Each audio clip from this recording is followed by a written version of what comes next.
दो काम करेंगे इंशाअल्लाह। जहेज की डिमांड देखो, करवट वाले को देखो कौन नहीं बोल रहा है जहेज की डिमांड।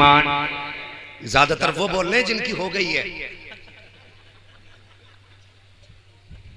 क्या दोबारा मर्जी थी क्या? सारे लोग जन्नत में जाना चाहते हैं ना, तो सबसे आसान तरीका जन्नत का मैं बता के जा रहा हूं। जन्नत दे के नहीं जा रहा हूं, जन्नत में जाने का आसान तरीका, किसी गरीब बेटी को निभा लो। किसी गरीब बेटी को निभा लो, मर के कब्र में पहुंचोगे, हिसाब के फरिश्ते आएंगे, मुस्तफा कह देंगे जाओ वापस चले जाओ, हिसाब की जरूरत नहीं है। ये दुनिया में गरीब मेरी उम्मत की शहजादी को निभा के आया है, मैं इस गुनाहगार को निभाने कब्र में मोहम्मदुर रसूलुल्लाह आ गया। निभा लो, किसी को निभा लो। लेकिन मुझे मालूम है कुछ लोग के दिल पे छुरी चल रही होगी। मौलवी 18 साल से बेटा पाल लिया था और इस उम्मीद पे मैंने आज तक बेड भी नहीं खरीदा कि लल्ला को जहेज में मिलेगा। बेटा पाल रहा था कि बकरा पाल रहा था?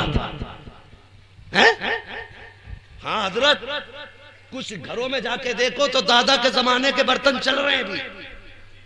कि तुमने सीप का सेट नहीं खरीदा?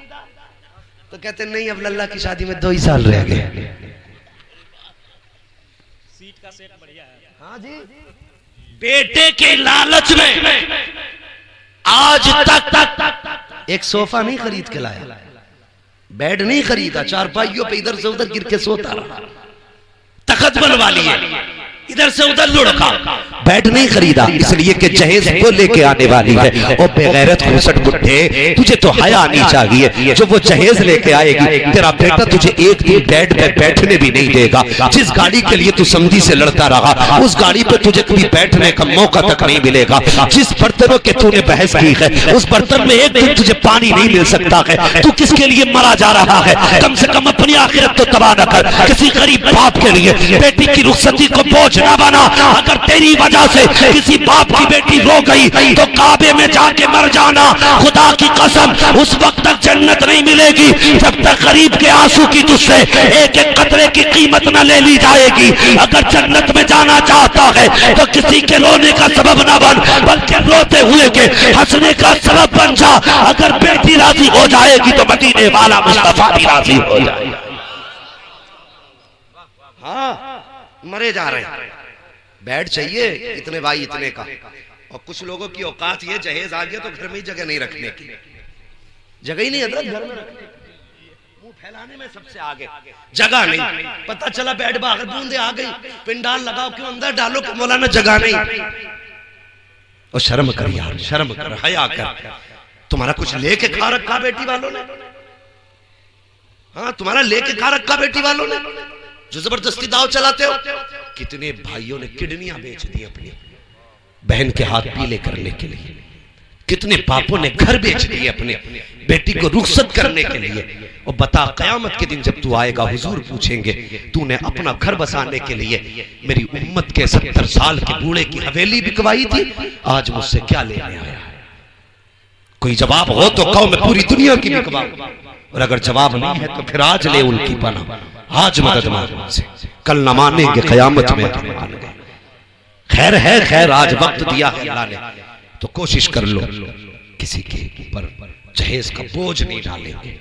बेटी वाले की अपनी मर्जी है, वो सब दे दे या कुछ ना दे, लेकिन आपको हक नहीं मांगो।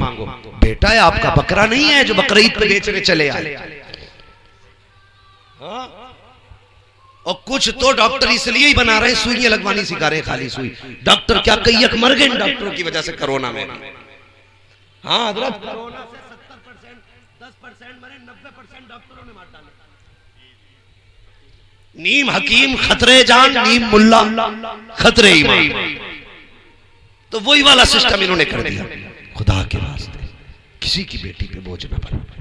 हाँ, और शादी वालों तुमसे भी शिकायत है। आज मुझे एक बात याद आ गई, बड़ी हिम्मत करके कह रहा हूं, हिम्मत नहीं हो रही करने के लिए। जानते हो, एक बच्ची का फोन मेरे पास आया। बच्ची 9-10 साल की नहीं, 22 साल की लड़की, शादीशुदा, उसका फोन आया। जानते हो उसने क्या कहा? उसने कहा हजरत जी, मेरा ससुर मेरे साथ बदतमीजी करता है। ये कलमा पढ़ने वालों की कहानी है। छेड़छाड़ करता है। मैंने कहा बेटी तूने अपने शोहर से नहीं कहा? उसने कहा मैंने शोहर से कहा था। तो उसने ये कह दिया कि कोई बात नहीं, इतना तो सब चलता है, और बगैर तो डूब के मर जाना चाहिए। कहता है इतना चलता है जमाने में, ऐसे जागिलों से बेहतर है बेटियों को कुएं में धकेल दो। ऐसी बेटियों को बेटों के हाथ में मत दो जो इतना भी ना जानते हो कि बेटियों को पाना कैसे जाता, बेटियों की इज्जतें कैसे बचाई जाती। लोग कहते कयामत कैसे आएगी और कब आएगी? समझ लो जब ससुर की निगाहें बेटी के बहू के बदन पे पड़ने लगे तो समझ लेना कयामत आ गई है। और फैसले सोच समझ के किया करो। और बताऊं बात, ये कोई आम बेटी नहीं है। इस बेटी ने राबिया तक तालीम हासिल की है, और जिससे निकाह इसका किया गया वो शराबी है।